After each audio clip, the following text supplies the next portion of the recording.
Felipe Campos.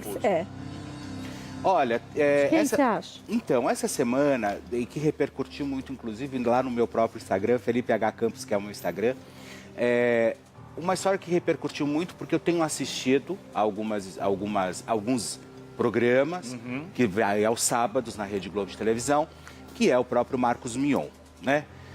O Marcos Mion, quando chegou na Rede Globo de televisão, ele chegou sendo como uma das grandes apostas da emissora. Né? Principalmente para trazer essa questão do entretenimento, de trazer tudo aquilo que a gente gosta e como ele fazia, na verdade, também nas outras emissoras na qual ele passou. Sim. Mas eu não sei o que aconteceu com o próprio Marcos Mion, que de repente ele deu uma invertida, de repente daquele, perdão, de repente daquele papel do engraçado e tal, ele começou a colocar aquela roupagem do bom moço, sabe? E que não coincide muito, inclusive pela própria musculatura, né? Porque ele tem todo, enfim. E eu até disse o seguinte, que o que começou também a ficar sacal nessa história toda do próprio Marcos Mion, lá no Calderola, no Caldeirão, enfim, seja lá o que for, aquelas frases, sabe, como a Ana Maria Braga faz, aqueles pensamentos, aquilo é legal na boca da Ana Maria. É verdade. Aquilo é legal da forma como a Ana Maria Braga. Agora o Marcos Mion não, ele quer inserir isso e tal. Ainda que eu coloquei lá, parece a Ana Maria na marumbada, né? ele quer entrar nessa história toda. Então, o programa, eu acho que o programa tá sacal. O programa, eu acho que o Marcos Mion não deveria estar na Rede Globo de televisão. Você acha que não? Por quê? Eu acho que não, porque é isso que acontece com as pessoas que vão para a Globo. Porque quando você sabe que existe um canhão de divulgação em cima de você, nós sabemos que onde a gente vai trabalhar é um tropeço e tá tudo certo, ó, vale a pena, enfim, vai experimentar. Mas tem pessoas, tem personagens que, por mais que você queira, não combina com aquela questão. Mas aí toda. você não acha que se ele, que às vezes não é da emissora, é da pessoa, por exemplo, você falou do Marcos Mion. Eu gosto muito do Marcos Mion e gosto muito do programa dele. Mas eu também gosto. Eu não desgosto, mas eu também não acho que ele está caracterizado. Mas eu concordo com umas coisas que você disse. Por exemplo, eu sempre gostei dessa forma brincalhona dele, dele ser como se fosse um... Sabe aquela história dele ser um garoto que não envelhece, irreverente? Ele é divertido, ele é atento, ele brinca com todo mundo. Eu sempre gostei dessa forma dele. Adoro ele em reality show justamente por isso. Ele na Fazenda, pra mim, foi o melhor dos melhores da Fazenda. Porque ele foi fantástico. Como o Thiago Leifert também no BBB. Mas eu acho que perde a característica... a sua característica, quando você chega num lugar e você quer fazer algo muito diferente do que te levou até lá. Se o que levou ele a ser contratado pela Globo era a irreverência dele, o jeito dele, então por que mudar totalmente em alguns aspectos, né? Sim, aí tem essa questão, ninguém está aqui, porque, desculpa, eu não fico procurando o anjo na televisão. Né? Anjo, eu vou na igreja, eu rezo, né? Faço o sinal do Pai e vou embora. Agora, ficar procurando o anjo em televisão, eu ainda não estou nessa fase, né? O que eu quero, na verdade? Eu quero que o Marcos Mion, ele entenda que o que ele está fazendo está soando falso. Ponto, é isso. Fazendo aquele textão, porque a vida, porque o que importa... Isso é chato, pessoal. É chato, é sacal, entendeu? Se joga no caldeirão, faz acontecer. A única coisa que salva ali um pouco é aquele júri. Depois vem aquela banda também que eu adoro. Eu adoro. Mas aí, então, o que acontece? Ele tá ficando uma caricatura dele mesmo. Você acha que ele tá exagerando no papel? Ele tá exagerando numa história que não é ele. Então, quando você vai para esse caminho, que você começa a se despir daquilo que realmente te colocou ali, você começa a entregar uma coisa que não é sua, só para fazer bonitinho para a internet, que é onde ele fatura milhões. Isso eu não gosto. Mas sabe o que eu gosto muito no Marcos Mion? É a irreverência dele. Eu não tenho conseguido assistir todo final de semana, todo sábado. Mas sempre que eu posso, eu assisto. Mas quando eu ligo no Marcos Mion, eu quero ver o Marcos Mion quando eu ligava no Luciano Huck, que ele fazia o Caldeirão, eu queria ver o jeito do Luciano Huck, que era do lado do Cilar, do lado da velha. Eu adorava aquilo. E às vezes eu acho que o artista pode ser cobrado para que ele faça coisas diferentes do que ele está fazendo. A própria mídia faz isso, né? Fulano não tá cansando, o programa de fulano está cansando, tem que mudar.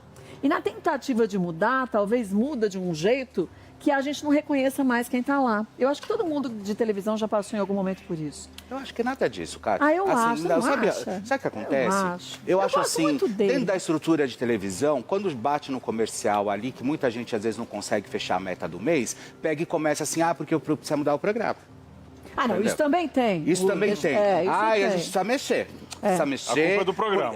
Mas a culpa é do comercial que não vendeu, entendeu? Não é culpa do apresentador, que coitado que está lá, sabe? Trabalhando. Então, tudo bem, isso acontece também. Isso pode acontecer. Sabe aquela coisa, e todo mundo já passou por isso, todo programa hoje em dia, depois da internet, todo mundo de tempo em tempo vai mexendo no programa. tudo, Tem que ir mexendo, porque hoje todo mundo é muito rápido. A gente mesmo, Melhor da Tarde, ao longo desses 6 anos, a gente já teve quantos programas? Nossa. Acho que 55. Eu vou dizer uma coisa para vocês. Eu nasci, não tinha internet, não tinha rede social, não tinha nada, a gente brincava, era de... Telefone sem fio. Com barbante, Com barbante passava lava de vela. óleo. Essa era a rede social. Peteca, enfim, tudo isso era a nossa rede social. Queimada. Porque agora, eu vou dizer uma coisa para vocês. Se vocês esperarem que eu faça ou que eu paute a minha profissão, o meu trabalho para a rede social, me desculpa, então eu fecho agora, porque eu juro para vocês. Você já falou isso na sua rede social, que eu vi com uma pessoa que vai falar, eu acho que você não deveria falar isso. Eu falei assim, então não entra na minha rede social, porque na minha rede social eu faço o que eu quero. Desculpa, sabe por quê? Sim. Porque em primeiro lugar, o trabalho do Marcos Mion na televisão é um e na internet é outro. As pessoas misturam tudo, entendeu? Tipo, é uma coisa muito louca. Então, na minha opinião, o que ele deveria fazer é ser ele de verdade. Não ficar com essa historinha de, vamos salvar o mundo. Não exagerar. Sabe?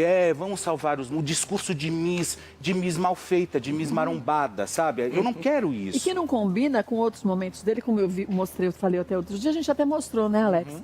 Que ele levou um cantor com espectro autista. Ah, linda aquela história. Foi tão linda a história de vida do rapaz. Que cantava Roberto Carlos, não foi? Tinha quase 50 anos o rapaz. E o rapaz cantava muito parecido com o Roberto Carlos. Incrível. E ele entrevistou... Aí eu acho que tem uma essência que é só dele, que é maravilhosa. Ele entrevistou com emoção. Ele entrevistou o rapaz e, conversando com o rapaz falou, sabe, em alguns momentos eu achava que eu era o próprio Roberto Carlos. Aí depois eu fui ver que não.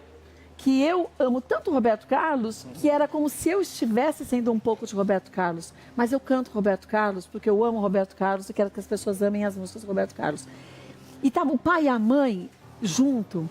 E não foi uma coisa piegas, não foi uma coisa puxando pro emocional, sabe? Pesado e que não passava a verdade. Porque foi natural. Foi natural. E ele é tão bom nisso, foi descontraído e foi tão lindo. Porque você via que ele estava emocionado, porque ele estava emocionado. Não é porque ele estava fingindo que estava emocionado. Até porque ele vive a história, Sim, enfim, né? E ao mesmo tempo ele queria mostrar a importância do pai e da mãe, que o rapaz tinha quase 50 anos, 40 e tantos anos, que naquela época não se falava nem espectro autista, não sabia nem como se podia ajudar a evolução. Era de uma outra forma bem agressiva, então, né? que não sabia nem como você incentivar e ajudar a evolução dessa criança.